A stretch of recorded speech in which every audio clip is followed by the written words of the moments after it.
Well, Brian, here's the deal, okay? All right. I was asking Mike Muncie if he knew you. I said, I remember you and Brian. Who's Brian? I said, Leonard's boy, Brian. And he lived up where you might see. He didn't know who he was. He didn't know who he was. You never knew him, did you, Mike? No. You never knew him? That's funny, ain't it? It is. You just take for granted people know each other. Right. And you're thinking, yeah, but now he didn't know who you was, which is pretty good because you can get by with a lot of stuff. Right. People don't know who you are. I heard Muncie. I was like, well, he lives in South Holland. Yeah. One of the things I vowed to do on a program like this is expose people. That's why I got you here. Okay? This is the deal I'm going to tell you. That's all right. One of the things I want to do is if anybody ever sees you come to a family outing and there's cornhole, that you're a hustler. Okay? And this is the deal. And I was talking to Dwayne about this today. I said, as you hustled us at the family outing, which we were family, you hustled us. This is one thing you did too. You didn't get the new bags. You got the old bags. And see, it took me about 3 or 4 months to catch that.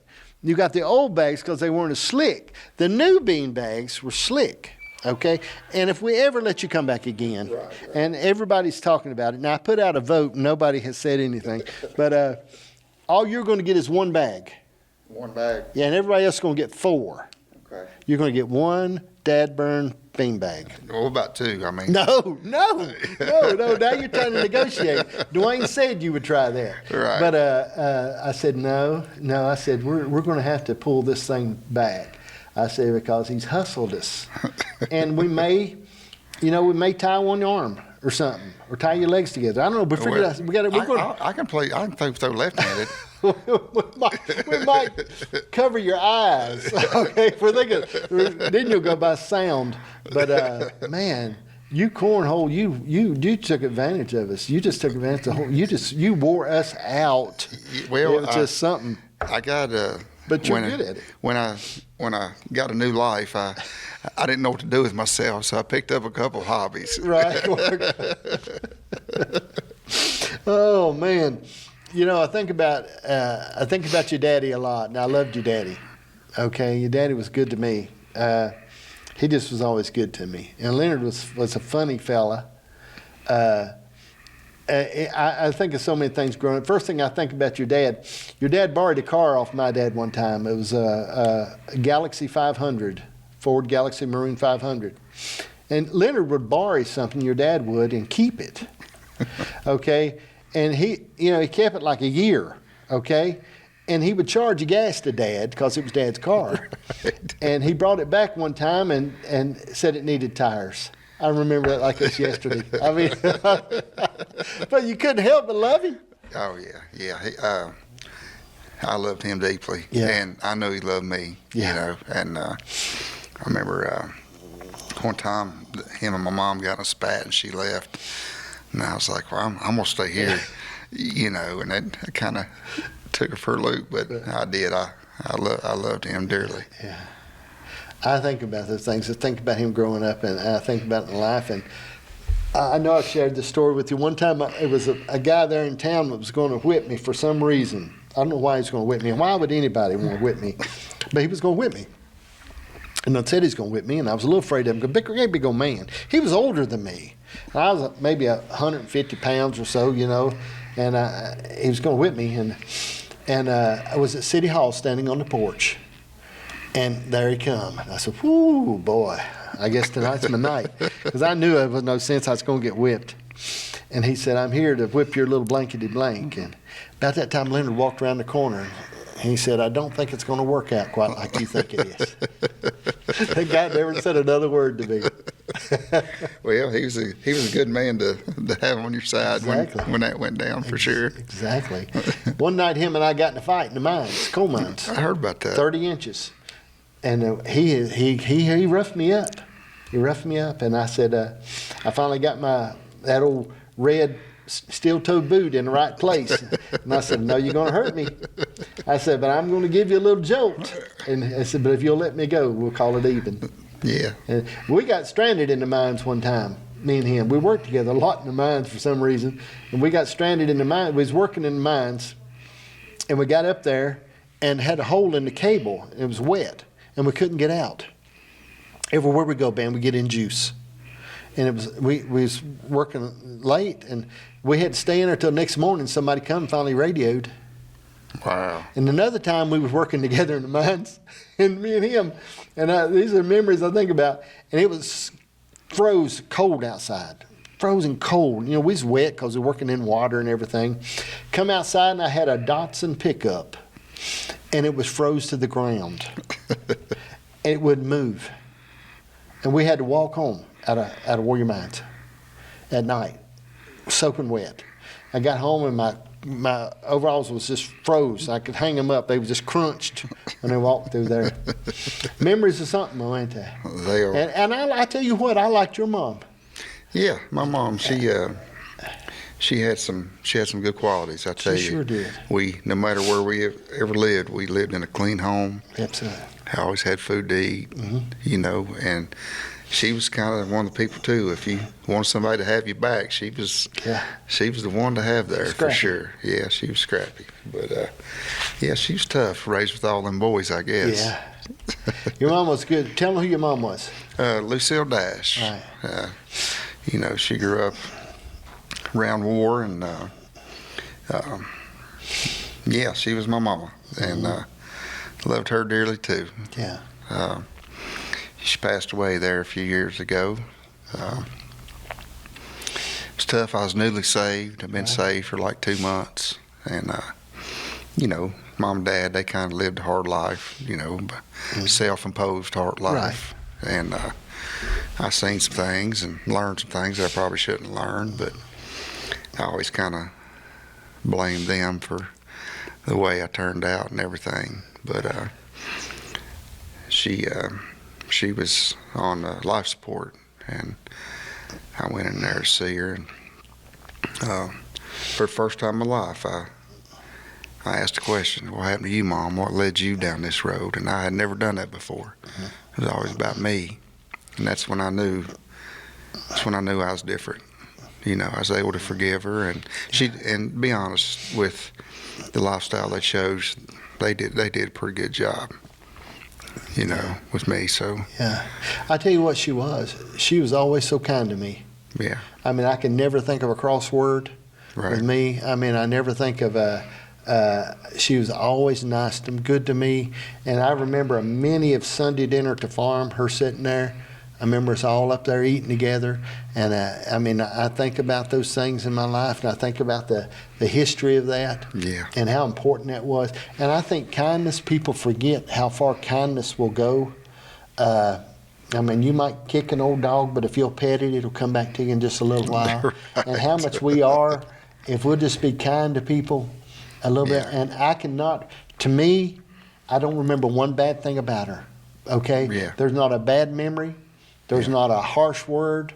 There's not a, you know, because I didn't live with her, okay? Right. All right? I mean, you know, I didn't live with Leonard and wouldn't have wanted to, but I mean, I think about things in my life that there's kindness and being kind to people and taking the time. We don't understand how far that goes. Well, I tell you, you know, as far as the Sunday dinner thing, I lived up on that farm. I was the only kid up there. Right. So 6 days out of the week, there was no other kids there. Right. I stayed with Harold and Mom and Dad and Grandma and Grandpa and Dickie and your dad when they come up. So, yeah, I always looked forward to Sunday because there'd be some other kids there and I could kind of get out and play. But as far as kindness, I remember Harriet, your mama, when I was a boy, and I went to church down there at the Church of God. She was always so good to me, and she poured into me and answered my questions. And throughout my whole life, I carried that with me. I never, ever forgot how kind and good she was to me. You know, she always kind of lit up just to see me. So I never forgot that. Yeah. And, you know, that's, I think about things in life, think about this, Brian. My mom is healthier than me and you, and I don't even know your health history. Right. Okay? She's 84. I mean, little no blood pressure, little same thing forever. Cholesterol, everything. No sugar, no nothing. I think first thing God honors you if you honor your parents. Right. Okay? Even if there's issues, there's some honor there. It's a Bible that's true. Okay? Right. but I think it said your days will be long. And I think there's things in our life that we look at, and we look at this history of our life, and you think about those things growing up, and you think about the farm and where we spent time up there and the things we done. Man, when all cousins come together and everybody got together. But see, somebody had to make that stuff happen. Okay? Inside the kitchen there was Mama sitting in front of the stove because she wouldn't leave it so the biscuits wouldn't burn. Right. There's Papa making the salads. Okay, and all of us coming in, sitting down, eating. And then after we got done eating, we all went in and found a place to take a nap. Okay, I mean, when I think about life on that thing, and you know, there's so much to that history in our life. Yeah, it's a lost history, you know, because families don't do that anymore, you know.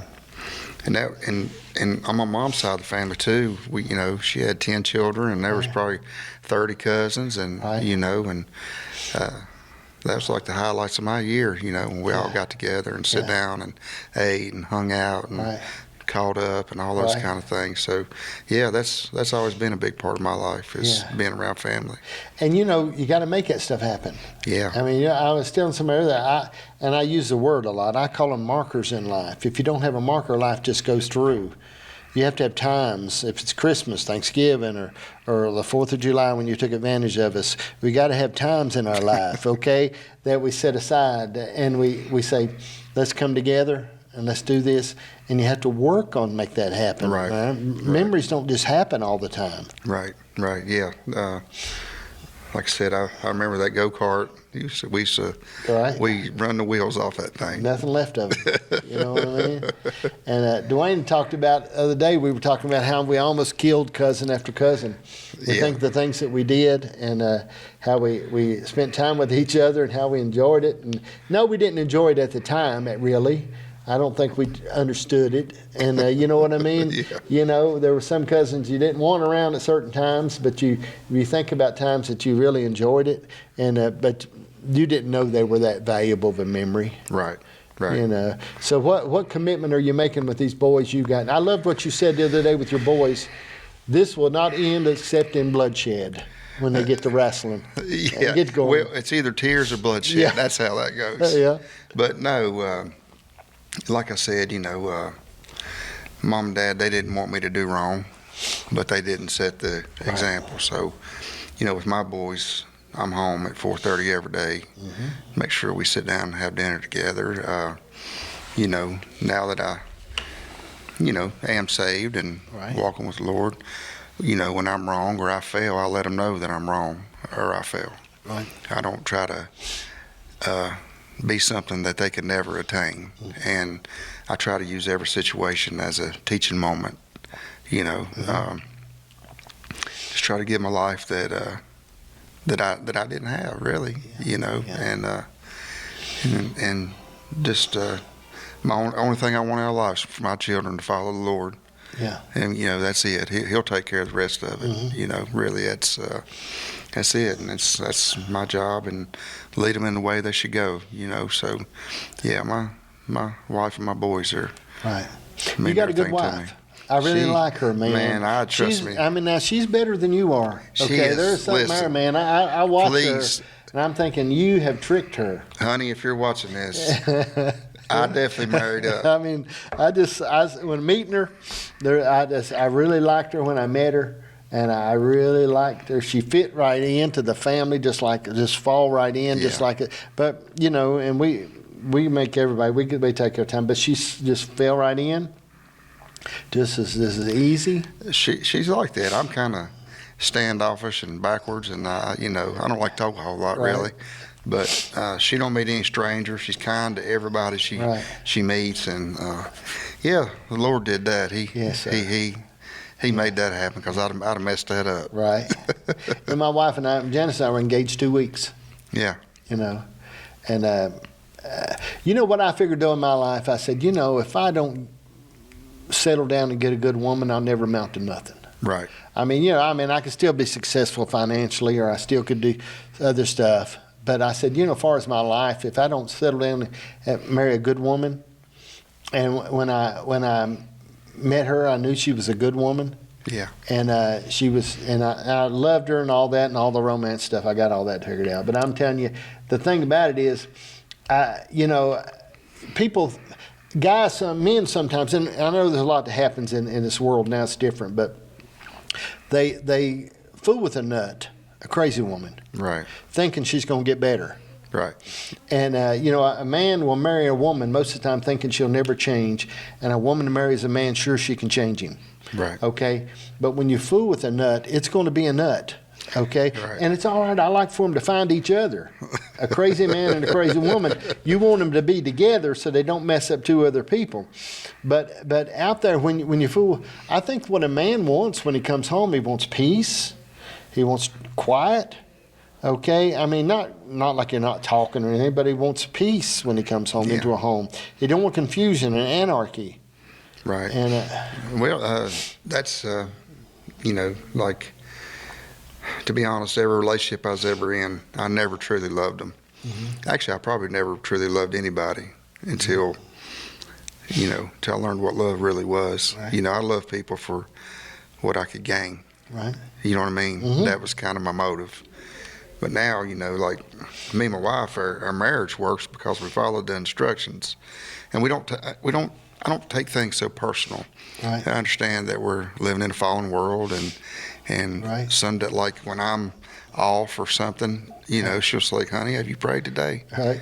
Have you read the Word today?" Mm-hmm. Because, you know, this ain't you. I don't take it personal. Right. And the same way with her. So, right. And so like this morning, you know, we sit down in the mornings and read scripture together and mm-hmm. pray over each other and mm-hmm. pray over our kids, and so things like that. Our kids see that, you know, and they talk about traditions like Halloween. We don't do Halloween. Mm-hmm. We get a pumpkin, and every day we sit down for the month of October, we sit down and write something we're grateful for on there, and our boys love that. Yeah, you know, and my oldest one said, "Yeah, I'm gonna do that with my family." Mm-hmm. So just things like that. Just you know, teaching them new things. I like traditions. I mean, I think, you know, we have to strive for traditions and things that I don't know, man. I think it's a very important part of life. And we sort of have to make sure we make those traditions happen. And you know, I see that with you, and I'm proud of you. And I talked to you on Eleanor the other day, and she was talking about how proud you was of you and how good you've done and how's this. And I thought, well, she ain't seen him with cornhole. But I think she's coming on the July the 4th. She's going to come this. I've asked her ahead of time. I said, now I'm going to go and ask you now. Because she come one time before on the 4th. She came and Lord, we you know, it's a wild time. It was at Christmas. It was a wild time this year. Oh, it's wild. But anyway, you know, taking time and doing those things for their kids, making that stuff happen, enjoying them. Yeah. And enjoy them. Enjoy them. Because you'll look up and they'll be older. Okay? Yeah. And if time works like it's supposed to, they'll get to where they got their own stuff to do and they won't care that much about you. Right. They got stuff they want to do, which is natural. Right. You know, I've said in homes that I don't believe in all them bedrooms and all that stuff. I said, you ought to cram them together so they want to leave. I mean, you know what I mean? And my Janice is different, okay? She wants a hub home. I said, yeah, that'll go over like a ton of bricks. A bunch of different women in the kitchen. I said, I just can't see that happening. But I think you ought to pile them on top of each other, and so they leave. Right. I mean, the eagle don't have multiple rooms in a nest. Right. So, I mean, if you want them to leave, they got to leave. You don't want them just to get comfortable. I'm just going to stay here with mom and dad. I think that's the problem nowadays. You've got kids that ain't leaving home, man. Yeah, well, I think that's a cultural thing, too. And, you know, going back to life on the farm, you know, they put me to work when I was up there. But I learned some valuable stuff that I still take with me, you know. Mm-hmm. I can work on my own stuff. I learned a lot of skills and trades being a kid around my uncles and on both sides of the family. I learned a lot. So those things are valuable too. I think it is too, and it's important to teach them those things. And I know it's different. It's a different world. Yeah. Okay, I'm not saying it's not. I do see great things happening. Okay, in the youth today, and I see a move that's really I'm impressed with. It is happening. Okay, and I don't want to be of the cat poop mentality, like you can walk in a field of daisies all day and step in one little pile of cat poop, and that's all you talk about when you get home. Right. See, right. there's a lot of cat poop out there. People that are nothing, goofballs. Okay, and I don't want to be so concerned about them. I forget about the great things that's happening.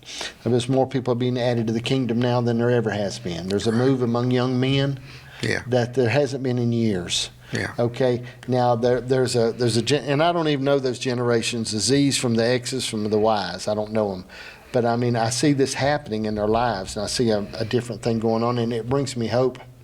Brings me hope. Yeah, I think they're seeing that the world's got nothing to offer them. You know, I don't know, with technology and all this information, I think they've took it in and be like, what is this? There's got to be something more. Yeah. And another thing too is, you know, there's a lot of negative on there too, but they're still hearing the gospel on there. They're hearing people boldly proclaiming the good news, and it's making them curious, you know. And I can see that. I go to a church with about 80 people, and I say 40 of them are, 17 and younger. Right. So I'm the oldest person in the church, which is a good thing, So, it does my heart good to see young people following the Lord. Yeah.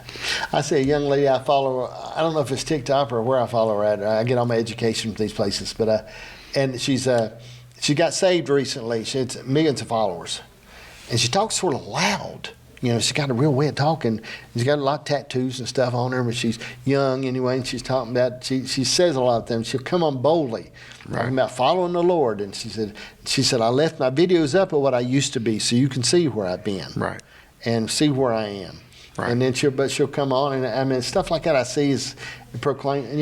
The craziest thing that ever happened, if the devil would have had any brains, and I don't think he does, he would have had his demons surrounding Charlie Kirk to protect him, to keep him from getting killed. Oh yeah. Because his death shoved another move that was already active in the land. Yeah. It shoved that thing forward among young people. Well, I mean, it's the way God works, right? Yeah. Works all things together for the good of those who love Him. And it's just like the 30-some years I walked in darkness. It's been my greatest opportunity to share the good news with people, because they see me now, and I ain't even really got to say anything. Yeah. They just look at me, and they kind of like, I know him, but that ain't it. And, I'm able to share what happened and why, and really I didn't do anything. I just come to the end of myself, and He done the rest. Yeah. So. Well, I think I don't know, man. I hear people say this, and I'm all right if we don't agree, okay, because I'll admit you're wrong. But what I'm saying is I see people that talk about how hard it is to live for the Lord, okay, how hard it is and how tough it is. And I challenged this thing the other day, and some people, they said, I never had no problem. The devil didn't give me any problem until I tried to serve the Lord. And I said, I don't think you're being truthful here, okay? Because if you try, it's like saying it's so hard to be married, it's so hard to stay married and go home to my wife every day.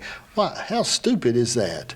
Okay, now do I know there's battles? Sure, but when you was serving the devil, there were battles. Yeah. Okay, and well, I agree. I mean, I can see that. We can go with it either way. Okay? No, I agree on both points, because when I was serving myself and him,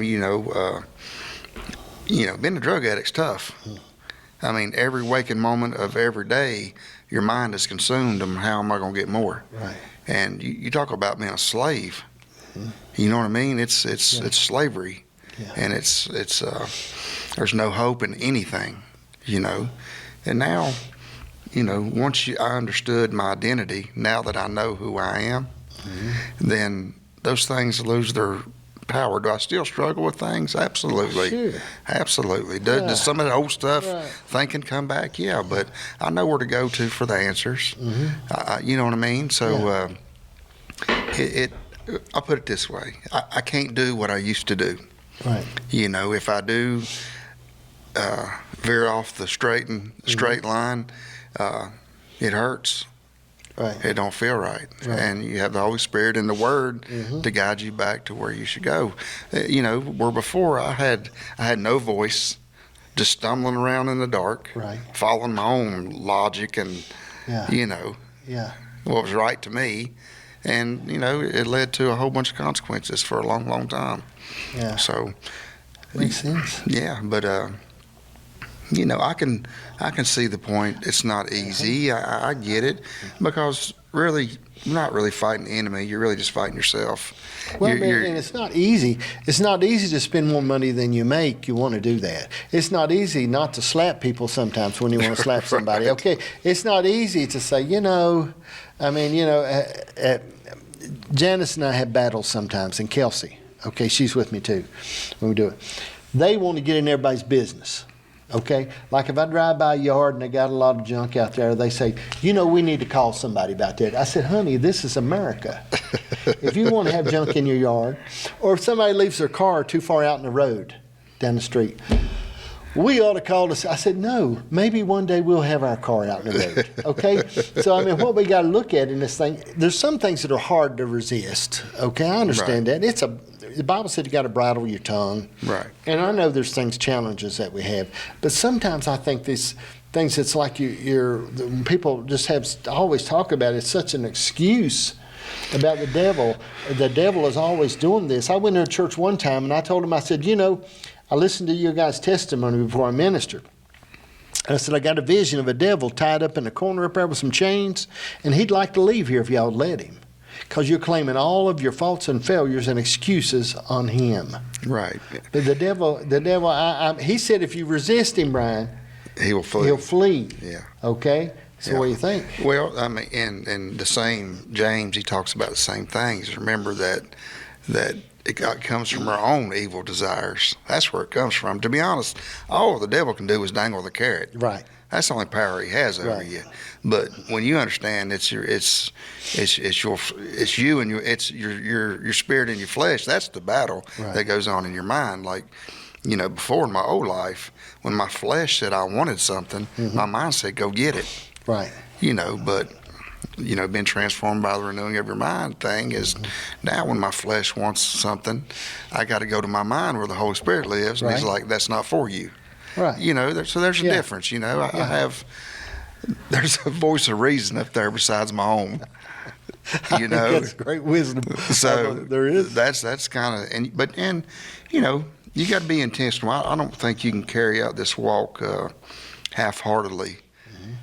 Then it could really be hard. Yeah. 'Cause like me, I got to be very intentional with the way what I do with my time, the things I take into my eyes and my ears and those kind of things. I got to be real intentional about those things. I got to spend time with the Lord and in prayer and reading. I got fellowship, and I got to share. The good news with anybody who will listen. Those kind of things, you got to be intentional about. Yeah.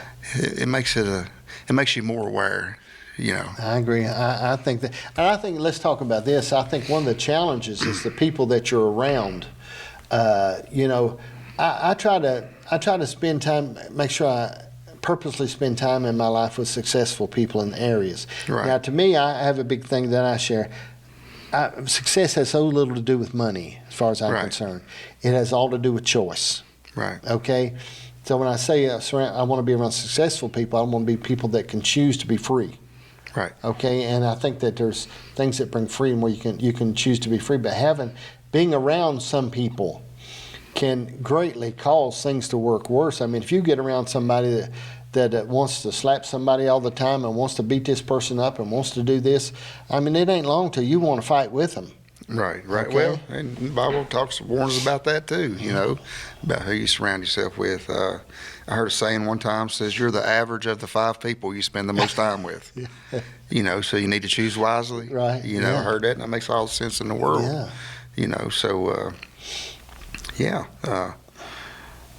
Just being intentional, really. That's, I have to be. But again, too, is when you walked in the dark as long as I did, it's not hard to find things to be grateful for. Absolutely. It makes sense. You know what I mean? I think about when Jesus was talking about the talents, one forgiven a 50 and one forgiven a 500.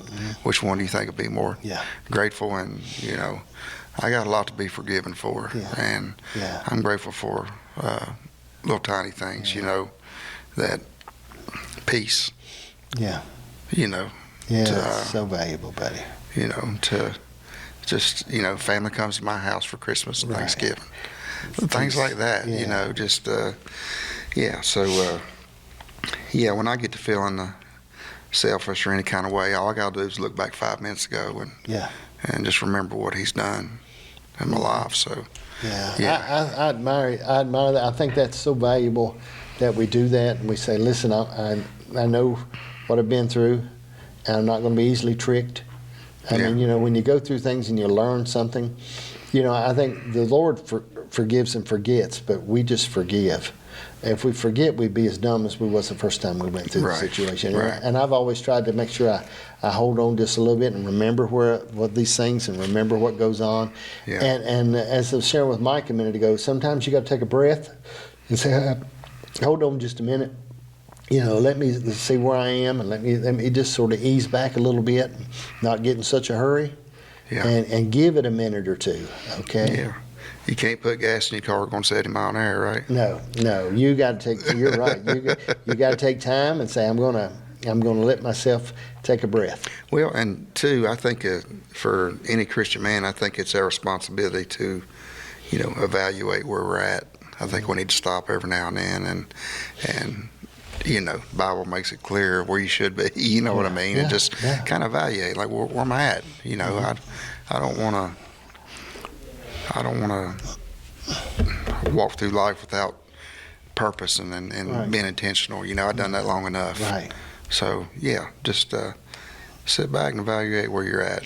I think that's so important. And I think about it, Brian. I think about a lot in our life. I listened to a lady the other day was interviewing a girl on the street that had become Muslim, and her daughter was Muslim. Neither one of them were brown people from Iraq, okay? Right. But they converted to becoming Muslim. And she asked the lady, the mother, said, what made you convert to being a Muslim? She said, well, my life didn't have any structure. And when I got to reading the Quran, I read this stuff, she said, I found structure for my life, and I found a path instead of just drifting through.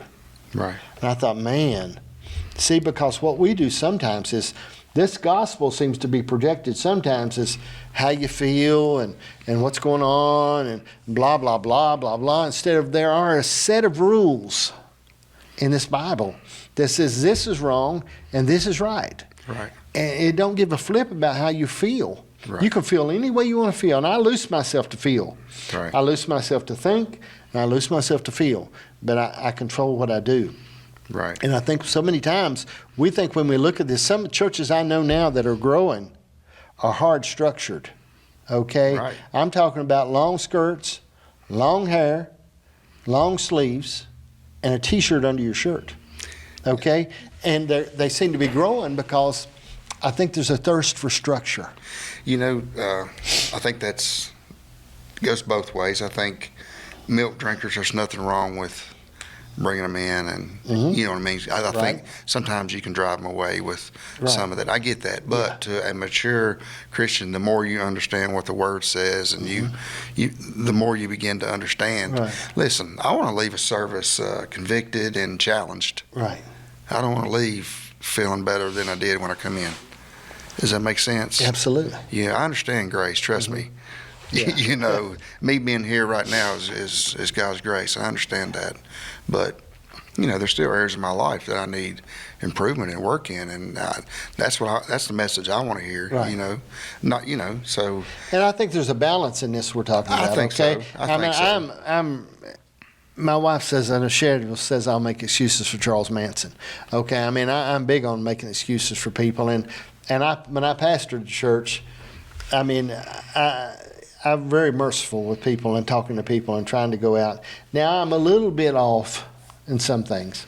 Okay, I'm a little bit right and wrong and black and white. And I think there's a point that people are not, but I understand what you're saying. We're going to bring people in, and we're going to try to, and I see all that, and I probably more of that than what I say I am. Right. Okay, but I think what happens is the structure in this thing, when we talk about God's word and we talk about right and wrong, there's a right and there's a wrong, Right. and you can still feel however you want to feel. You can feel like committing adultery, but it's still wrong. Right. Okay? You can feel like murder, but it's still wrong. Right. Okay? Feel like lying, it's still wrong. Well, absolutely. Well, if you don't understand the problem that you have, you're never going to look for the solution. So I understand those points, absolutely. Mm-hmm. And that is the gospel, right? I mean, what is it, 2 Corinthians 5:22-20? He who knew no sin came and died for us to be made right. But if you don't understand you have a sin problem, then why would you ever want to do anything different? Yeah. So I definitely get that part. But on the other hand, too, you don't want to go reading Revelation to somebody that just got saved that day. Exactly. Right. You know what I mean? Yeah. You know, Paul talks about milk and meat, and, our job is to walk alongside of them and give them what they can digest at the time. But, they can't be milk drinkers for 40 years, though, either. You know what I'm saying? But as far as what you're talking about, I think the Holy Spirit will guide believers in the way they should go, right? I mean, the Word, the Holy Spirit, elders, pastors will, because the things I thought were right when I was a new believer, I've come to learn that that wasn't exactly so. But you think this, Jesus, right here, he's speaking to a group. He said, I'll feed you if you just sit down in groups of 50.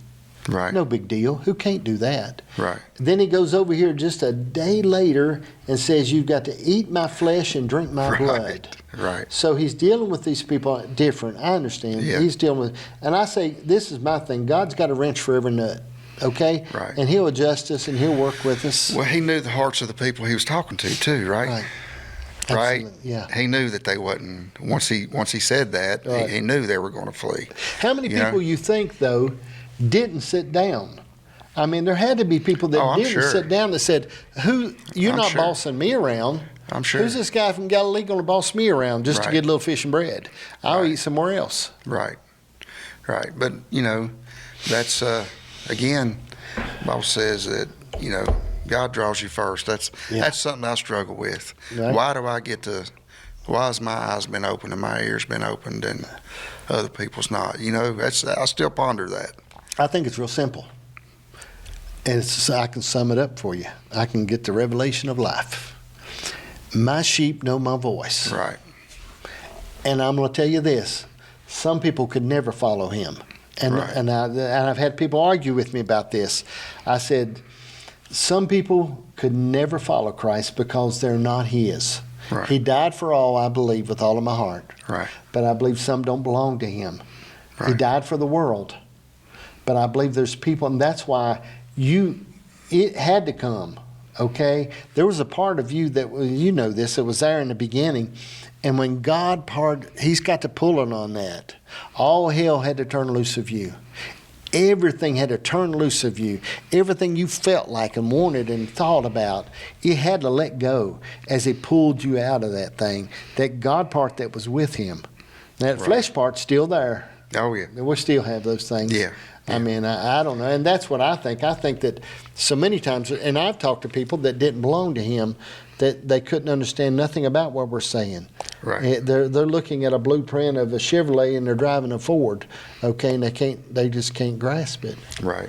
Well, like I said, and that, again, those are questions that I have, and I'll be honest, you got to understand that this decades of darkness I walked in, that didn't stop till it's just been 6 years. Right. And I could sit here for days and how fast, drastic my life has changed.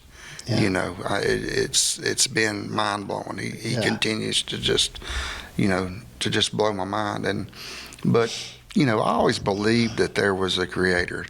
Because, I like to hunt fish, and I've always liked to spend time outside. And, I've always believed. And I knew what Harriet told me, and you know, and my grandma, and those kind of things. But it didn't become real to me. Right. But throughout my life, when you're living in dark, you can't hear or see anything, and you kind of weigh yourself off the people you're around.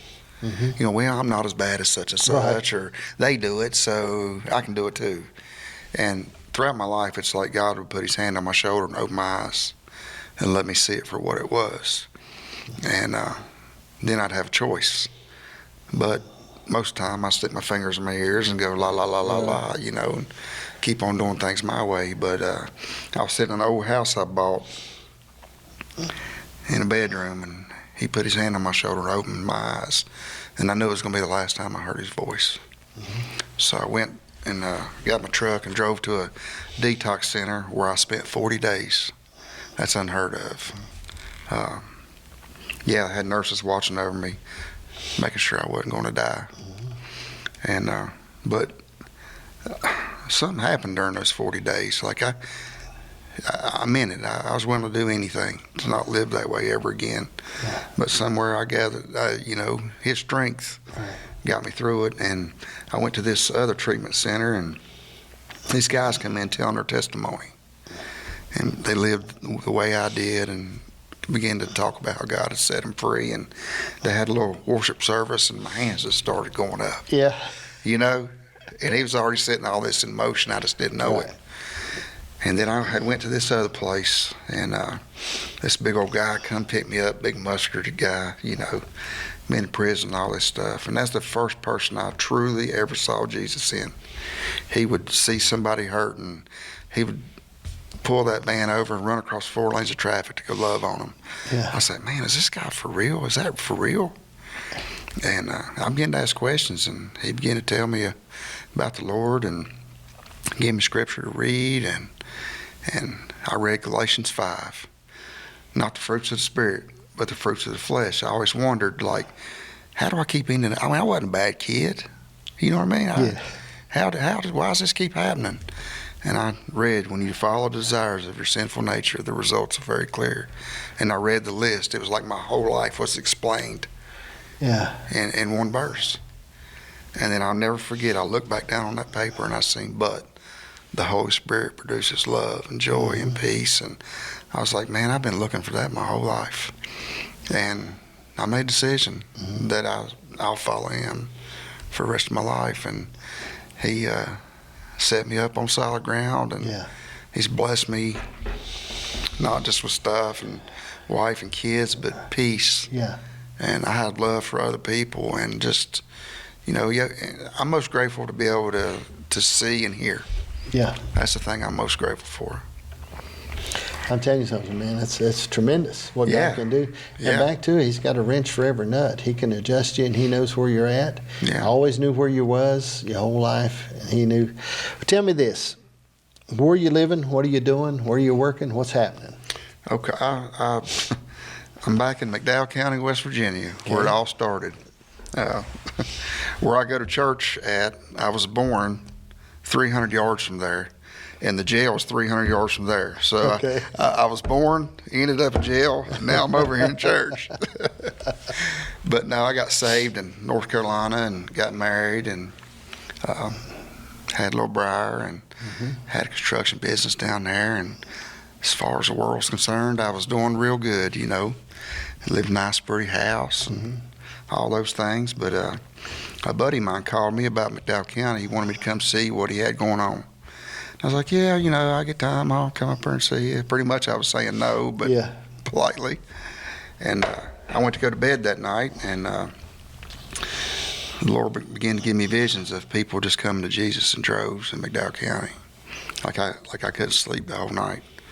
So I told my wife, I said, we're going to take a trip. So we went up there, and in my mind, there was 3 people I needed to talk to. You know, and we pulled into Ward and went to the grocery store, and we stayed at Tim Boyd's. Called him up. He had an Airbnb there, so the story of Tim, you know, him and Mom and Dad used to run around and all that. But anyways, we left the store, and 100 yards down the street, I saw the first person I need to talk to, and I had that conversation. The next day, I got on my four-wheeler and rode up to the hillbilly there in Newhall. Took off my helmet, and the second person I wanted to talk to pulled right inside of me. And this just kept happening and happening during our whole visit. One main thing is right after that, I said, let's go down to the Owl and get us a burger. And my middle son, I don't know, the Holy Spirit, I just asked him, I said, son, would you pray for us before we get into town? Mm-hmm. And he put his little head down, 7 years old. Mm-hmm. He said, Lord, would you put somebody in front of us so our light will shine? That's what he prayed. Yeah. We pulled into the Owl, girl come out to take her order, and I've known her my whole life. She didn't know who I was. And a younger girl walked in, and I looked at her. I said, Frankie, is that your daughter? And she looked at me like, who are you? Yeah. I told her my name. She dropped the pad and sat down in the chair. And she looked at all of us, and she said, y'all are just glowing. After 3 minutes before, my son just prayed that. Right. So I was getting all kinds of confirmation, mm-hmm. right? And I'm driving home back to North Carolina, and I'm having a conversation in my head with God. I'm like, God, I hear you, but where would I live and how would I provide for my family? I unpack the truck, I sit in my chair and pop on Facebook, and the guy that I went to go see was tagged in this post about this job in Kimball, West Virginia. I read the job description. It was like I wrote it for myself. Right. It was, we help low-income people fix their homes, somebody who could go and do all those things, and that's what I've always done. So, right. And I was like, wow. So me and a buddy went back up there to actually look at where it would be and those kind of things. Just so happened the day we pulled up, the man who had that job was leaving, had a U-Haul outside. I got out of my truck, and when I was walking up to the gate to where I now live, he walked up. He didn't know me from Adam, and he walked up to me smiling. He put his hands on my shoulders and looked at me and said, I've been praying for you. So we left everything we had in North Carolina and was trying to be obedient to the Lord, and ended up in Kimball, West Virginia. Well, it's a bold calling, okay? Because here we get back to the point, and I've been sharing a lot because I'm a little stuck on Noah lately. I've been sharing this with Mike. I shared it with him. Noah was a heck of a man. Okay, he ain't like me and you. Okay, right. And I know you're sort of burly and stuff. You're like Dwayne, but Noah was a real man. Right. 120 years with a little bit of instruction and a lot of sweat. Yeah. And when you think about what you're doing now, it's really nice and it's great and it's good and it's real spiritual, and praise the Lord. Right. But there's some sweat involved in the midst of all those things. Right. There's some decisions that have to be made that the Lord's allowing you to make. Right. He's not guiding you every minute, speaking into your ear like an earpiece, right. saying walk here, step here, walk here, step here. Right. And I think we miss that so many times, that God, He'll sit us and give us some instruction and say, the Lord hasn't told me, we put all new digital equipment in here in the last 30 days, and 4K and 1080. The Lord has not one time told me how to hook up a cable, okay? Okay, and we have trialed and erred and tested and sent back 3 more cameras today, right. Okay? These microphones, I just got them yesterday, okay? But the thing is that He'll give you instruction like He's gave you. Right. But there's a lot of details out there that you have to be smart enough, and I believe that God is why He's empowered you to make those decisions you have to make in the midst of all that. Right. I think it's not going to just hold your hand every minute. Well, Tim Boyd gave me the best explanation of that I ever heard. Mm-hmm. He said, you got 3 young boys. He said, how many times you got to tell them to brush their teeth?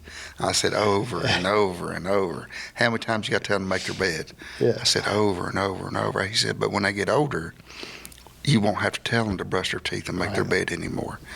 And sometimes I think as growing Christians, we wonder how come we don't hear the Lord's voice the way we did in the beginning. But the fact of the matter is, He's already taught us these things. Yeah. Just got to do them. Yeah. So that was the best explanation I ever got.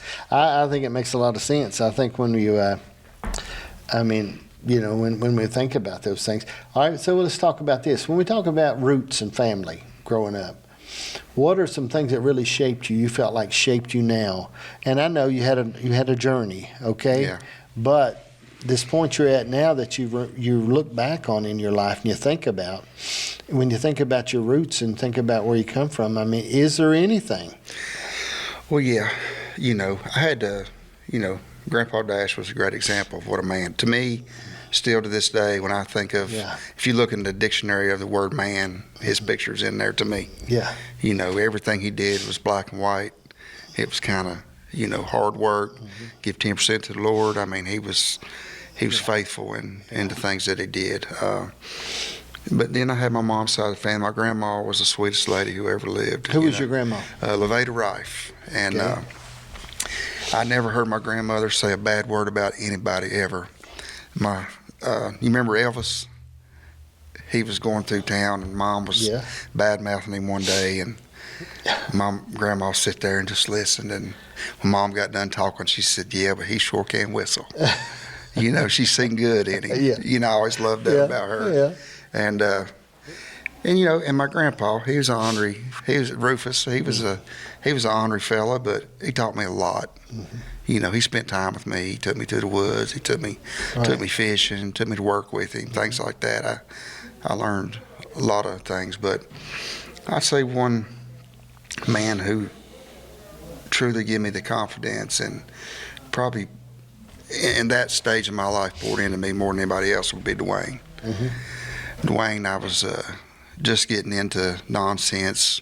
I was, 18, 19 years old, and chasing girls and drinking and, all those kind of things. And Dwayne invited me to come to Tennessee to work with him, to live with him. And, he loved me when I didn't love myself. Yeah. And he gave me the confidence to learn how to be a man. I didn't always take his advice and follow in his footsteps, but he's somebody who still means the world to me. Yeah. Mava, even since I was a little boy, she always loved on me, no matter what, So I had good people in my life. I just made poor choices.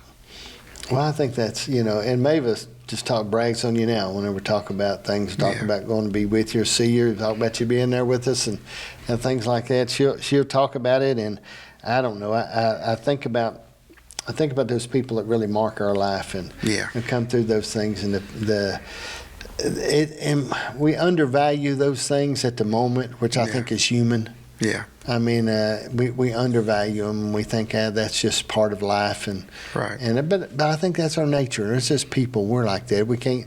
They're not that special a time when we think about it. Right.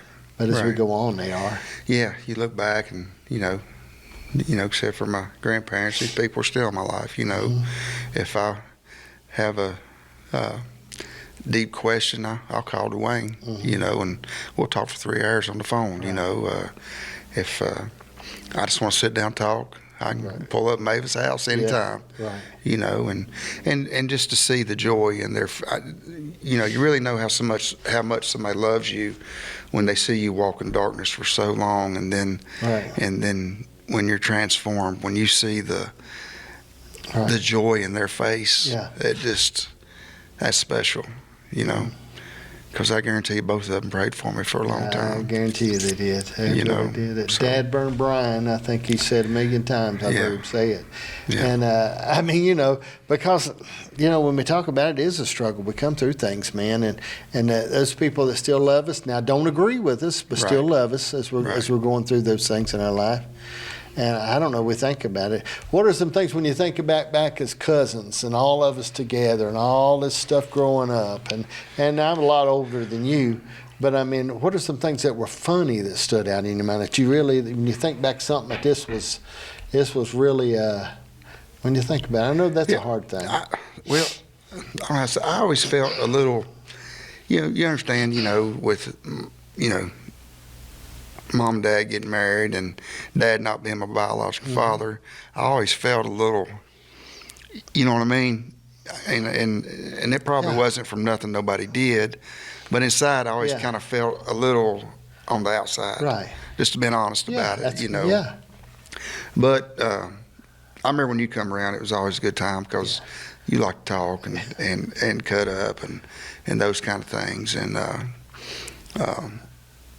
remember David trying to drive that go-kart. Right. And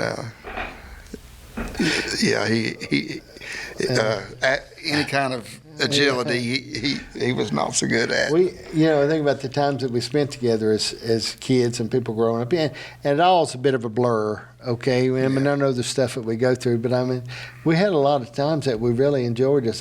When we talk about things too, and Dwayne and I talked about a lot of near-death experiences that we've had together that we stand out on our mind. And one time I was driving a tanker truck for Exxon, for Harold Peary over war. Made 1.75 cents a gallon. That's what I got paid. I had to haul a lot of oil to make money. But we were going to a strip job, Dwayne and I, up on the hill. There's coal mines in the strip job, and we were hauling diesel fuel. I was hauling diesel fuel, and he was going with me, just riding with me. He was younger than I was, and I had the job, and he was in an old Chevrolet truck, 3,000 gallons of diesel on the back. Snow. Took off up that hill just to get in it.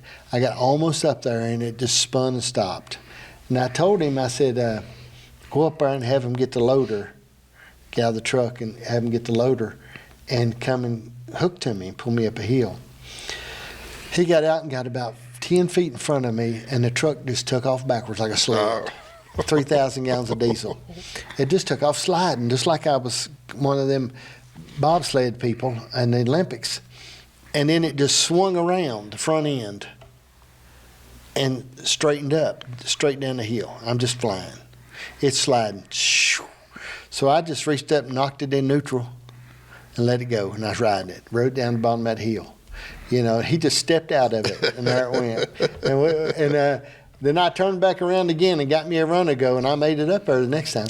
But, I mean, there's stuff that we went through that was just, it was crazy, the things that we lived through, that God took care of us. You had to have a plan. My Lord. Well, yeah, I mean, I cheated death every day the way I used to live. Mm-hmm. I mean, for real, so,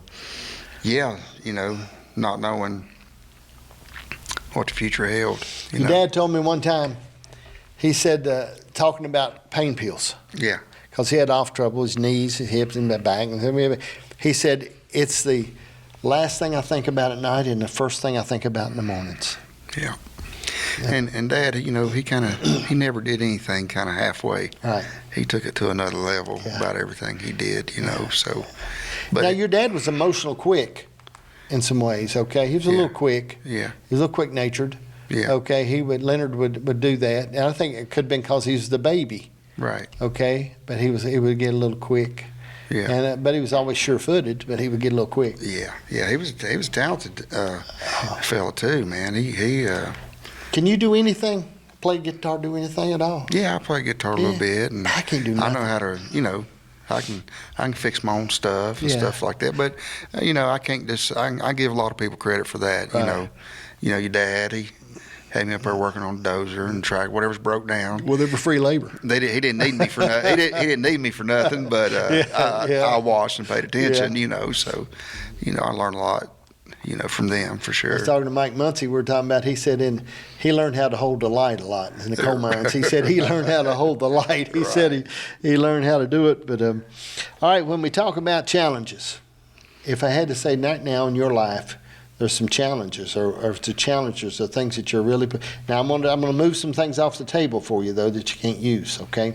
I'm not talking about just spiritually, and I'm going to move the harder part. I'm going to move something out from family. I want you, if you look at your life and say, these are some challenges that I have, some things I feel like I want to dig deeper and I want to do better at. Well, I got such a late start in life and being an adult. Now that I have a wife that you've met that deserves the world, I would like to have a home paid for that would be hers. I mean, I just like to make sure my wife and kids will be okay. So, that's a challenge. God's blessed us tremendously. Yeah. But that's something as a man that really weighs on me. It weighs on me to, I'd like to have a homestead for them before I go. That makes sense, a lot of sense. And, I think that's very important. There's I mean, it's good to do that. Think about because I think what we do, we want to take care of them. And, I mean, when we marry a woman, when I married a woman, Janice, I mean, I wanted to take care of her. When I seen her, I said, I want to take care of her. I don't want her to have these worries, and I don't want her to have those things. And knowing that everybody's going to have some anyhow, but I wanted to make sure I could remove as many of those things as possible. Right. And that is a challenge. Yeah, and just like I think Grandma and Grandpa, a little place they had up on the farm. Wasn't a big old fancy shiny house, but it was something special about that, and I'd like to be able to leave my wife and kids something like that. That's good. We bought a few houses, Janice and I have, and I had done a few things like that. But at this point in my life, I gave it all away because and I know she'll be taken care of. If I fall dead tomorrow, she'll probably be one of those dating apps, but I don't know for sure. But what I'm saying, she says she won't, but they always say that. And I told her it'd be like one of those Hallmark movies where, she'd be in the town and she'd go to the place and the little carpenter handyman would be there and he'd, and all this stuff. But when you think, now at this point in our life, I want to make sure that, like I said, the house I live in, I gave to Colson and Chris. Right. And everything. Before Dad died, I gave every piece of property away. I didn't own nothing. Right. And then he died, and it took a couple more years to get rid of everything and to structure all that like it needs to be structured. And but it is a challenge to do that, and because you want your kids. Now, I think this is a point, and we'll share this just a little bit, because you've got younger children. I think there's a point in our children that we hurt them more than we help them by what we do for them. Yeah, I agree with that. We have to really be careful. And that's hard to do because of your heart. And the more your heart is for them, I mean, anytime my kids will whimper wanting to do something, I jump in behind them, you know what I mean, and want to help them and do, all right, how do you want to do this? What do you want to do? And really, and that wasn't what happened. There's a part of my life that when I was younger, when I got older, Dad and Mom were always there. Any venture I wanted to do, anything I did, they got in with me and helped me. Right. But early on, I had to push myself. And I think if we don't let them push, I share with my kids, as long as you're not hateful and a rear end, I'm going to love you anyway, but you ain't going to get my money if you're hateful. And you're not going to get what your mom and I work for if you're rude and arrogant. Right. Okay? And you have to, your kids, I think they have to struggle a little bit to make them strong. Yeah. I mean, and I'm guilty of that now because, I never had a lot. Right. Because of some choices Mom and Dad made. Right. But, now that, I want to bless my kids. Right. I want them to have nice things. But, like my oldest son last year, his clothes started becoming idols to him. Right. So I took them all. If it had a name brand on it, I took them. You can wear black jogging pants and a white T-shirt and a pair of $25 Vans, buddy. Right. But he learned a lesson from that. But again, he asked him one day, I said, what do you want to be? He said, well, I want to be just like you. And I said, well, do you understand the things it took to be me? Yeah. It took a lot of, struggling and work and those kind of things. You just can't be something and be it. Right. You got to take the same steps that it took to be that. So, yeah, I agree with that 100%, Yeah, when he wanted to do that, what you ought to got him was a good Craftsman toolbox and a late model Ford. Okay? And said, all right, now let's start here. Right. Okay? Right. And there's points in life that I think sometimes, and I had a good buddy of mine was telling me that as a kid, he said, John, the more you can get to a point that you do for them and you hurt them. And I just think that's important. With my kids, any one of my kids, if they needed something tomorrow, now, not something, but if they needed a place to live and food to eat, I got that for them, okay? Right. Now they have to be home by 9, okay? All right, but, and they got to mow the grass. Right. But, I mean, but when it comes to paying for something or doing something, I got a buddy, Barry Absher. I don't know if you anyway, Barry, the other day I was talking to him. He's a real good man, way better man than I am. I know that. He's a good pastor. He's a good man, okay? And I know my faults, but I'm old enough to my kids are gone. So he's talking about his boy being sick, and his boy's a plumber. And his boy was sick. Did you hear him tell it? And anyway, his boy was sick, and they needed to dig this ditch line. It was, and it was cold. And his boy was sick, and so his boy was sitting in a truck, and Barry said, I dug the ditch line for him. I went ahead and dug that. And I said, you, my friend, are crazy. I tell my son, if you'll rent me a ditch witch, I'll hit that lick.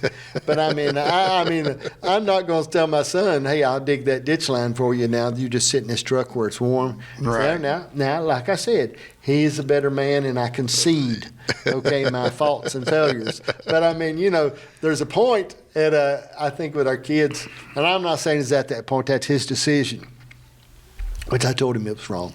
But I just think we got to know that in our life that these kids will come up to a point in the struggle. I remember when I shared with my dad how much smarter I was than him, okay, how he didn't really know nothing. And how much smarter I was. And I remember that night he helped me as I put my clothes in a bag, garbage bag, okay? And I ended up having to leave and move out that night. And but I shared with him, it's so funny when you think back on your life, and there's just things. My kids asked me the other day, I got a book. Morgan got me this book. I haven't wrote in it, but it's a book about your life, and it's the questions that you ask, and you get. Yeah, I got one of them. Do you write in yours? I haven't yet. I don't write a bit in it. I can't. I answer the questions. Right. I told them they should video it if they want it. But so they asked me the questions. I told them she'd use it for herself. Get me a book like that. And because so they said, what are some memorable moments, in your dad's life?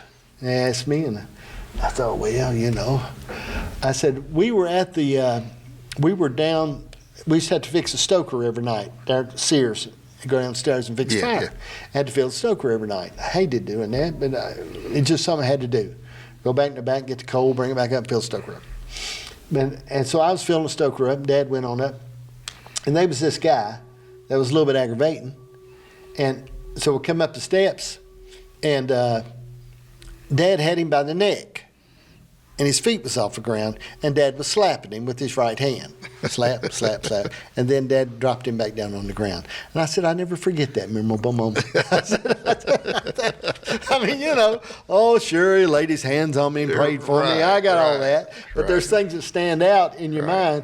And I remember it was hard to get Dad. Dad carried that little .22 all the time, automatic, in his pocket. It was hard to get him quit carrying a pistol. But he would come to the barn.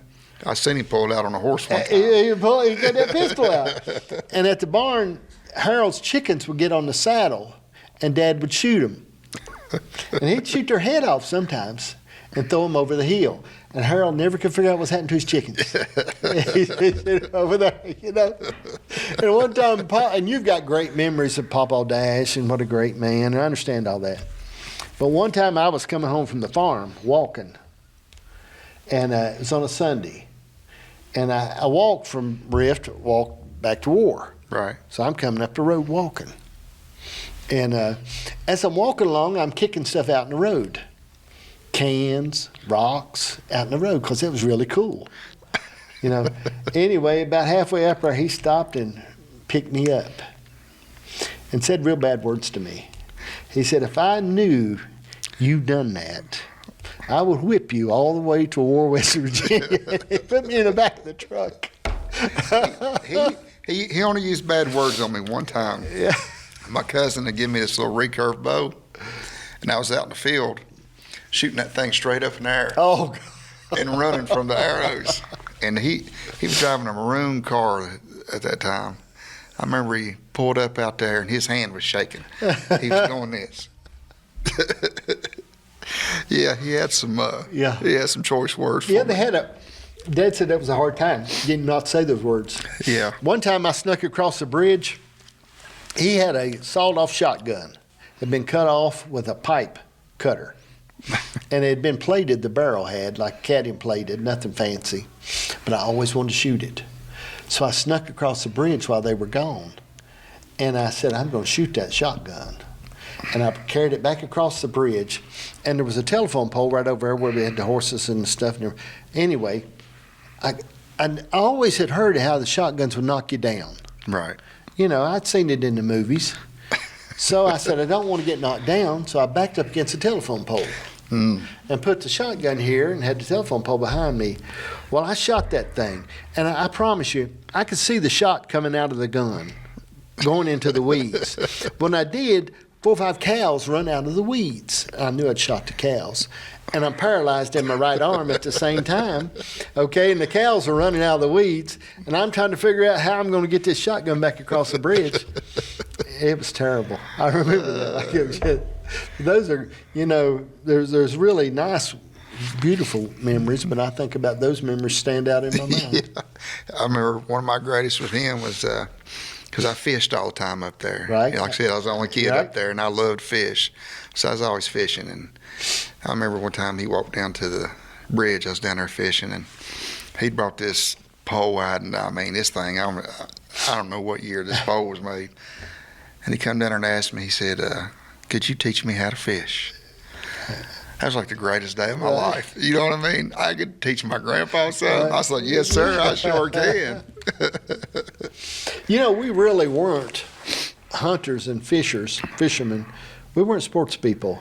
Yeah, I got that from my mama's side. Yeah, I know it. We weren't. I mean, I've fished twice in my whole life, and I've never hunted to do anything. Got guns, shot up a few refrigerators and stuff like that. But somehow, I you know, the thought of me walking through the woods just ain't there. You know what I mean? Now, I've got buddies that absolutely live for it and love it, and they laugh at me all the time. And a buddy of mine, Charlie Absher, got me a fishing pole. He brought me a fishing pole last year and a tackle box because I said I need one of those boxes with the stuff in it. He brought me all the stuff and brought me everything. And I said, so a while back, I said, you're going to have to go with me because if one of those fish get on there, somebody's got to get it off. I ain't going to know much about it. What do I do with it after I get it off there? I mean, if that hook goes way down there, I don't know what I'm going to do. All right. He does because he loves fishing, hunting. He can go off for 2 weeks by himself. You know what I mean? Right. I'm thinking, my Lord, man. They would say, whatever happened to John? They'd find me hanging from a rope up there somewhere. But you know, my dad never was. I seen my dad pick up a basketball once, maybe or twice in his life, and it looked like the awkwardest looking thing I ever seen in my life. And no hunting, no fishing. You know, my grandpa, he gave me the greatest fishing lesson I ever got. We went over to Big Tumlin trout fishing. I was about 12, and my name was Boy. I thought my name was Boy until I was about 15. He's like, boy, you know how to tie? And in my mind, you know, riding over with him, I thought I was going to spend this day with him and learn all these valuable lessons, and I was going to become a great fisherman like he was that day, you know, in my mind. We get over there, and he says, boy, you know how to tie a hook? Yes, sir. He said, well, I'll see you at lunchtime. And he was gone. So I kind of learned from trial and error. Oh, I did go one time back up there. Colson and was doing a little fishing, and you know, I went out there and threw it, and I did hold it a little bit, and I felt like I was doing something. And then I took the kids out to the trout pond one time, dropped them off, and they done real good because you could bring them over and they filleted them and everything, put them in a baggie. Then I had to find somebody to give them to because I said, what am I going to do with all these fish? Because I don't want to accidentally get a bone, choke, and die. Right. And so everybody said, oh no, you do it just perfect. I said, when I get my fish, it's going to be at McDonald's with a squirt of tartar sauce, and that's the way it's going to be already chewed up. Right. I said, right. I don't know. I think about that stuff, and you know, I mean, I think about it. We never did, but we just didn't. We were storekeepers and shopkeepers. Right. And that's all Dad, when he taught me about business. Right. And what to do. And Right. he always, that him and Mom was always stressed with him and worked with me with that. And I don't know, I always saw it in it. And there's happy times in my life. And, you know, I worked for myself so long, but one of my happier times was at working for McDonald's. Right. You know what I mean? I mean, it was just, and if I had that to do over, you're talking about, I know so much now that I would be so stress-free because I said, what are they going to do? You know what I mean? You know what I mean? But working for McDonald's, I was with them a long time, and Janice was with them 10 years, but I mean, when I worked there, it was pretty, and I was just proud and enjoyed it, and man, they paid me so good. People don't know how much money you make working fast food like that. That's Right. In a manager position, man, they took such good care of me. And it really, and if I knew as much as I knew now, it would have been less stress on me. Right. But I mean, those things stand out in your mind. Yeah. I don't know, man. I was always around blue collar, working with your hands kind of Yeah. people, and I always kind of enjoyed that because you could turn around at the end of the day and see what you did. I still enjoy that, like I built that. Yeah. I did that, so, we're all built different, so that's kind of the way my mind works. I think it's because you see your success. Yeah. Now, see, what I run into in my life is there's never completion. Right. Okay? This thing runs 24 hours a day, 7 Right. days a week. Right. Everything I do, it always runs forever, and there's never a point that you're finished. Right. You can't say, well, okay, this is the last interview. We can shut down, and we're done now. Right. There's never, stand back and take a look at it. Right. Okay? And I think that's why, back during the pandemic, I started cooking. Never cooked in my life. No cooking. But I got to watching a guy called Drunk Steve on the internet. Got about 2 million followers, okay? And I got to watching him cook, man. He had a little single burner, and he'd be out there somewhere, and people donated to his beer fund, and he'd pop open a beer, and he'd put some beans, and put some carrots, and put some stuff in the pot, and he cooked. And I said, I believe I'd like to do that. And I never went to the grocery store. I wouldn't go a lick. And I told Genesis, I think I'm going to the grocery store. And I went to the grocery store and I started cooking. Then I come home and rebuilt my cabinets and put lights inside of them, rehung all my pots. And I got different size Instapots and different cast iron. I started just like a man does. But I do all the cooking now. Yeah. But I mean, I started. But the reason why I like to cook, I feel a sense of completion with the task. Right. Okay? And I do a lot of work now on the rental property and stuff. And I feel good when I can finish. I mean, I don't know if I'll ever be finished, but if I'm putting an electrical box in, or I'm doing something, or I'm rewiring something, then I get that done, and I feel like I've completed something. Right. And done those things. And, right. and I think that's what you get. You get that in your life. Dwayne gets that. Right. That feeling right. of completion. Yeah. It's like I said, I can see what I've done. It's something tangible that you can see. So I enjoy that. I like that. Well, we talk about it some, but when we talk about a legacy, leaving your family and leaving a legacy. I think what I've gathered a lot from you, you want them to look at you more than they listen to you, but you want them to look at you, okay? And kids, the problem with kids, they do that. We can say some really profound things, right. but then they watch you, okay? Right. And they start watching you. And then they go on, and I think that's, what about a legacy when we talk about that? Just that, I was a godly man, first and foremost. I was a hard worker. I provided for my family. I put my family first. I was good to people. I was kind.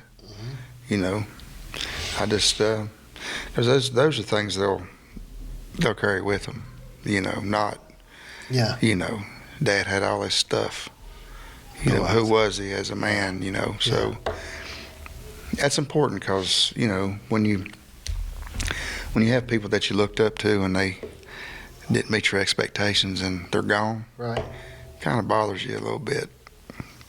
You know what I mean? Yeah, absolutely. I mean, you still see the good, and you still have great memories. We still find good. Right, and all those things, but it hurts a little bit. Makes sense. Really does. It hurts a little bit. So, just those kind of things, Yeah.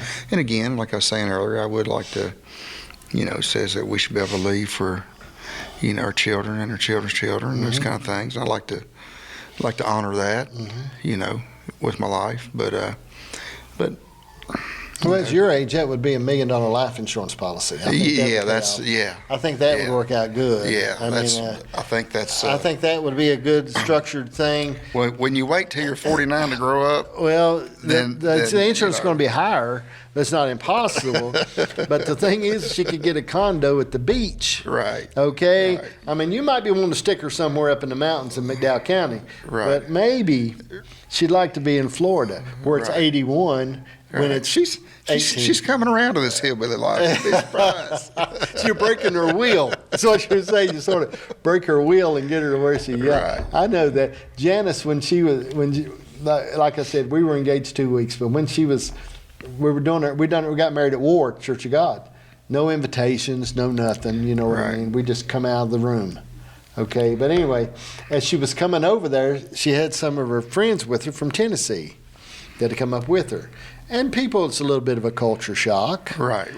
They were coming down the road around Route 16 over there, and her friend stopped in the middle of the road and said, "Are you sure you had any idea what you're doing?" Well, she told me before I come in here, she said she told y'all when y'all got married, I am not living in War.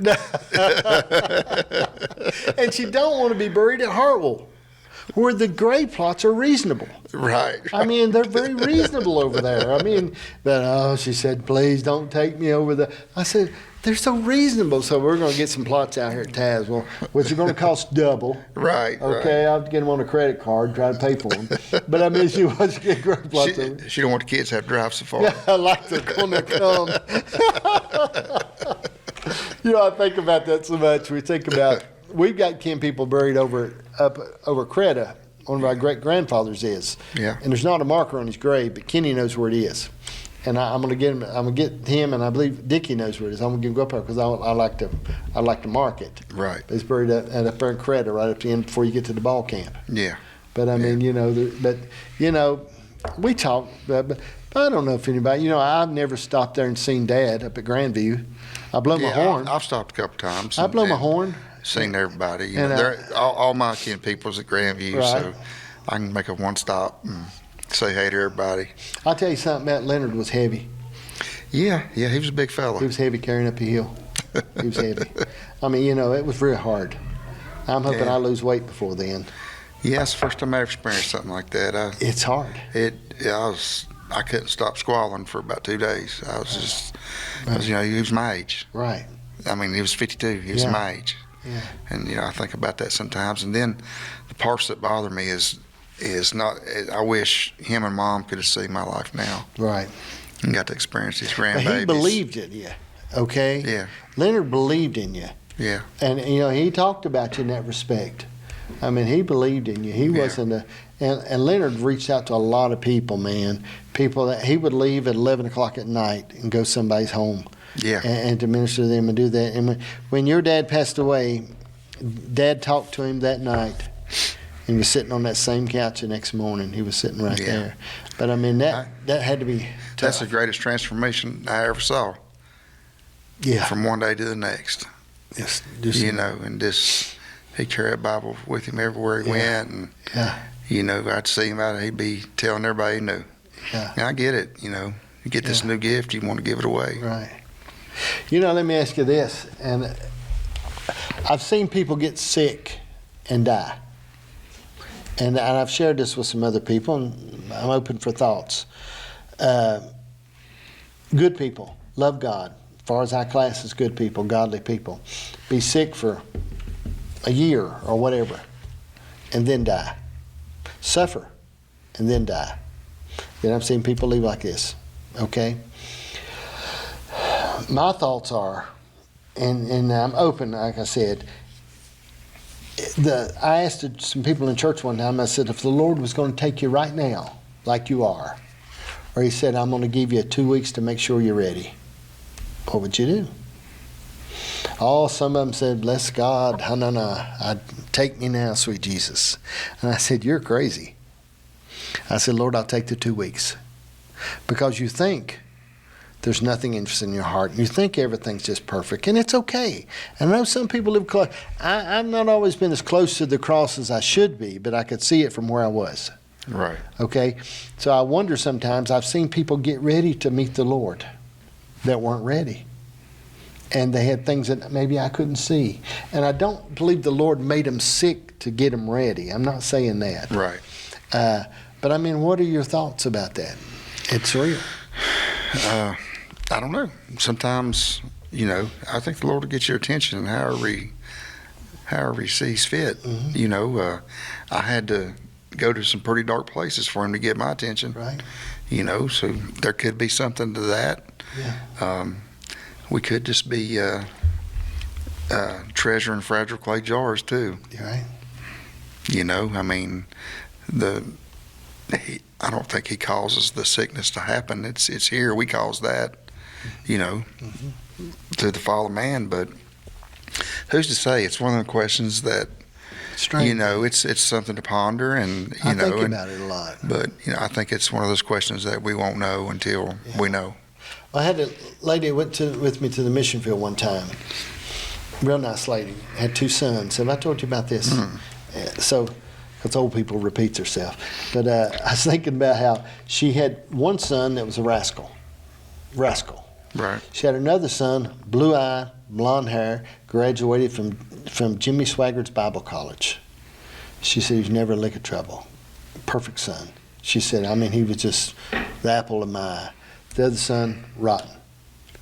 Anyway, the boy graduated from Bible college. 2 weeks later, they kidnapped him, burned him all over with a cigarette lighter, and killed him on the street. And he died. And she said she struggled. And the Lord took her to the scripture, why do the good die young? Because we know not the future. Right.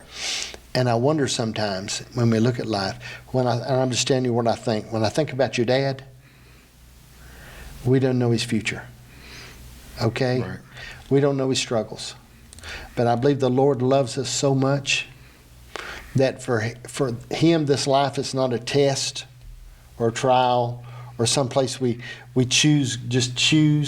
But I believe that God loves us so much that God is love. We just love in portion. But he is love, and he loves us so much.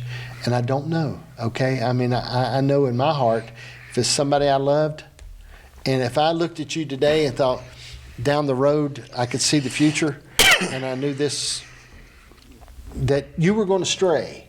Right. That's just what I'm saying. And I said, you could take him today, Lord, or go on with it. It's a hard thing, okay? But where we don't know the future in people's lives, and I know there's all kinds of questions and things. And listen, man, I'm not quite past the virgin birth. That seems a challenge for me. All right. Yeah. It's sometimes it's hard to comprehend. But here's the thing, though: if somebody is truly saved, and no matter how they died, they wouldn't come back if they could. Exactly. They're in the presence of God. Yeah. So at the end of the day, that's why the urgency of spreading the good news and going to make disciples is everything, because we're all going to die. Yeah. It don't matter if we die a horrific death or die peacefully on our couch. Right. We're all going to die, and that's why people need to hear the good news and need to be saved. All right, so dealing along with the same concept here, what we're talking about, what do you actually think heaven's going to be like? Well, we draw pictures in our minds from what the Bible says. Okay. But, it says there'll be no more pain and no more hurt and shame and all those things that will be praising the Lord all the time. Talks about, the streets of gold and those kind of things. But, I think it's just going to be... I don't know. It's again, I think we all, in our own imagination, with the limited view that we do have, we have the view of what the Bible says, and another thing that'll give us our view is the more we learn about the character of God, can kind of give you some insight of what it's going to be. But when I think about heaven, I think about a place without envy and strife and malice, and anger and hatred. Right. I think about a place of peace. We talk of the streets of gold, and we talk of, and I know this will get me a little grief, but and I've heard people say, "Oh, for the first 1,000 years, I just want to be there praising the Lord." I said, "Well, now, if I'm of His nature, I just don't know. I see it, and we talk about the new earth.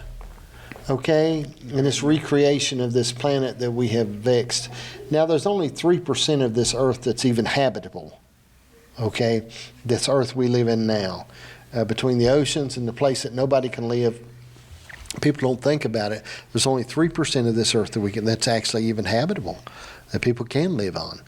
But when I think about the recreation of this earth and the things that we don't know, and I think about the peace in God and the peace that you have, think about the peace you have when you walk into your home tonight and there's a peace there. Right. How close to heaven, in your home. And so I think about that, when I walk into my home and Janice and I go into the house, there's no strife, there's no jealousy, there's no envy, there's no malice. Right. So when I think about heaven, I think about that part of it.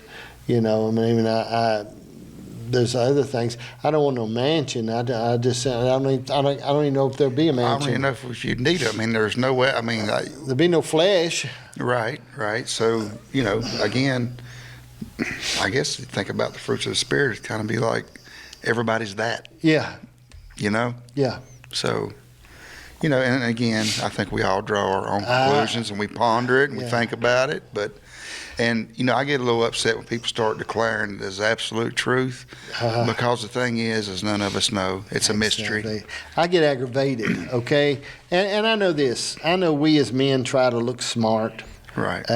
Great scholars, but I think the gospel is simple, that a wayfaring man can find his way. And I think what happens when we start, the Lord asked me a question one time. I was preaching a little church in Bryson City, North Carolina, 5-7 hours a night. Like I was preaching, opened the church back up on a hill that had been closed for years, sleeping on the pews, bathing in the bathroom in cold water. Okay. Anyway, I was studying, getting ready to preach to 6 or 7 people. How many's going to be there? I didn't anyway.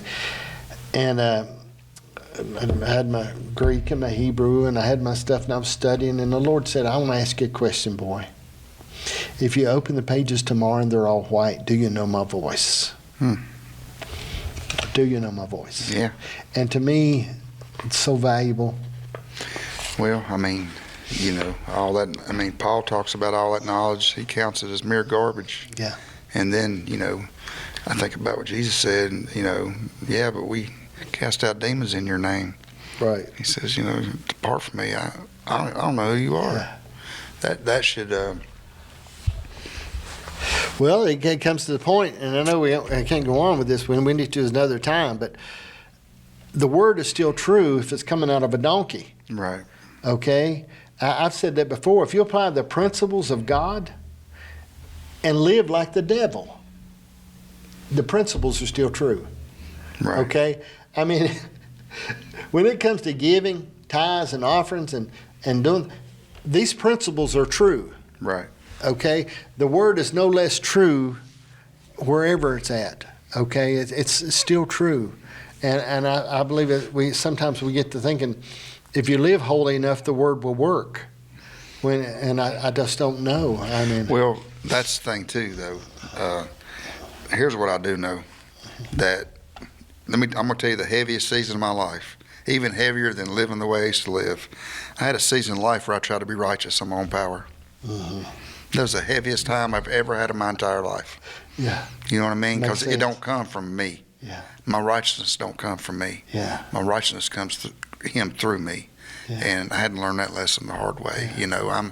I'm incapable of carrying out my good intentions. Right. You know what I mean? And it wasn't. It was work. Yeah. It was such hard work. So.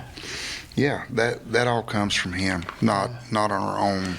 Because if we could do it ourselves, we could take credit for it. Exactly. And we can't. Exactly. Well, the moon does not strain; it only reflects the sun. Right. And the world I live in, I know all I got to do is reflect Him. Right. It's not from my strength or my weakness. It's only a reflection of God. And if I can do that, then I feel like I've done something. And in my own little way, Noah only built one ark. It wasn't an ark ministry. Right. He didn't go from town to town. We would go from town to town doing lectures on him. Right. But he just built one ark. He was obedient. done the thing he's supposed to do. Right. And I think that, and even in the work you're doing, if we can discipline ourselves to do that, just do what we're supposed to do. Not everything we can do. Right. And not everything we want to do, but just what we're supposed to do. Right. That it takes a lot of pressure off. Yeah, yeah.